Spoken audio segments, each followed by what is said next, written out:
हरे कृष्णा।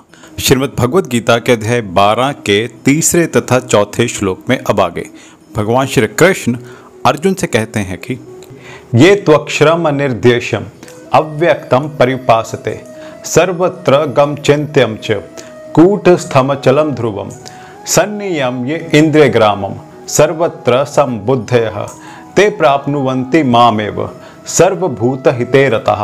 अर्थात लेकिन जो लोग अपनी इंद्रियों को वश में करके तथा सभी के प्रति संभाव रखकर परम सत्य की निराकार कल्पना के अंतर्गत उस अव्यक्त की पूरी तरह से पूजा करते हैं, जो इंद्रियों की अनुभूति से परे है, सर्वव्यापी है, अकल्पनीय है, अपरिवर्तनीय है, अचल तथा ध्रुव है, वे समस्त लोगों के कल्याण में संलग्न रहकर अंततः मुझे प्राप्त करते हैं।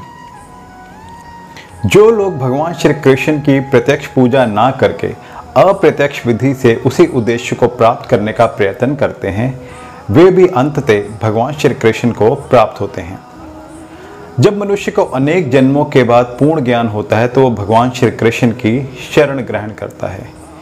यदि कोई श्लोक में बताए कि विधि से भगवान के पास पहुंचता है तो उसे इंद्रिय निग्रह करना होता है, प्रत्येक प्राणी की सेवा करनी होती है और समस्त जीवों के कल्याण कार्य में रत होना होता है।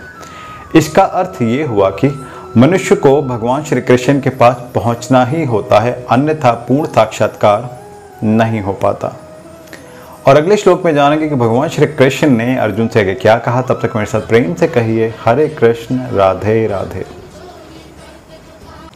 हरे कृष्णा। श्रीमद् भगवद गीता के अध्याय 12 के 5वें श्लोक में अब आगे भगवान श्री कृष्ण अर्जुन से कहते हैं कि क्लेशोधिकतरस्तेषां अव्यक्तासक् चेतसां अव्यक्ता ही गतिर दुखम देहवद्भिर वाप्यते। अर्थात जिन लोगों के मन परमेश्वर के अव्यक्त निराकार स्वरूप के प्रति आसक्त हैं, उनके लिए प्रगति कर पाना अत्यंत कष्टप्रद है।